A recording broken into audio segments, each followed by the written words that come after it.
ساتي سادتي، هي هذه الجولة الثانية للدول الأوروبية للوصول لعام 2000 لكأس الأمم الأوروبية التي يقام مشاركة في هولندا وبلجيكا. اللقاء اليوم يجمع إيطاليا في إيطاليا وبالتحديد في مدينة أودينيزا. يلعب اليوم إيطاليا المباراة الثانية بينما يلعب فريق سويسرا المباراة الأولى التي تضم أيضا في هذا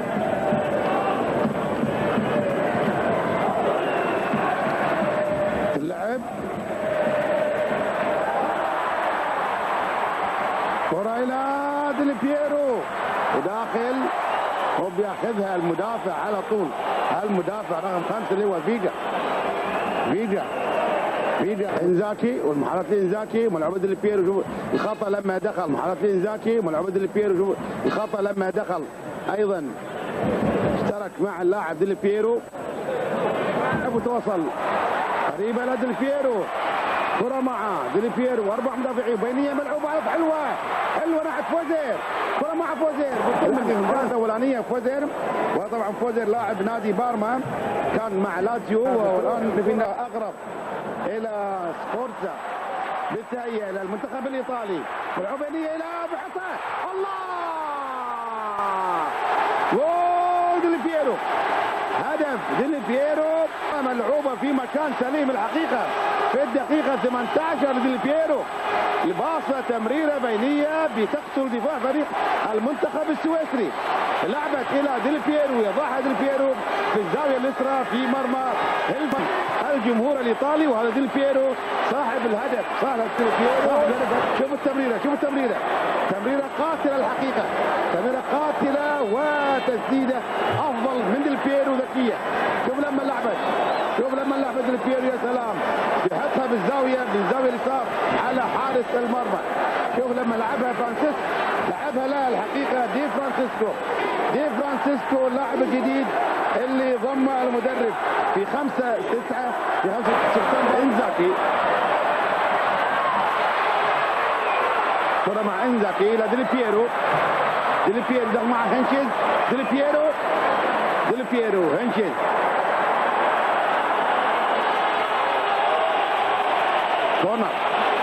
كورنر بلا انزاكي لاعب نادي يوفنتوس. شوف داخل معاه ايضا فيجا، وشد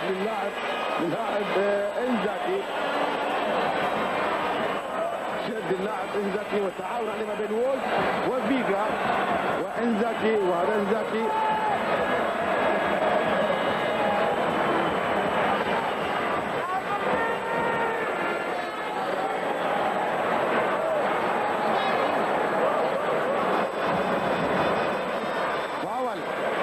حرة مباشرة لصالح المنتخب الإيطالي في الدقيقة 15 من زمن الشوط الثاني من المباراة. ديل بييرو أو دينو باجيو، من القريب من الكرة، دينو باجيو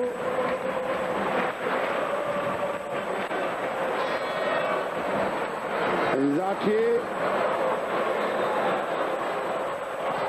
وتلعب.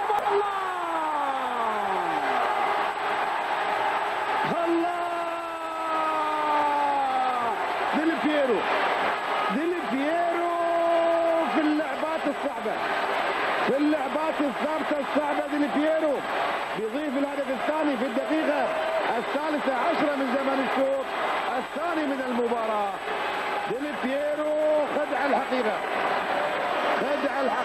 ديل بييرو، أيضا ديل بييرو. وهنا في تبديل للمنتخب الإيطالي. من القادم الآن؟ القادم الحقيقة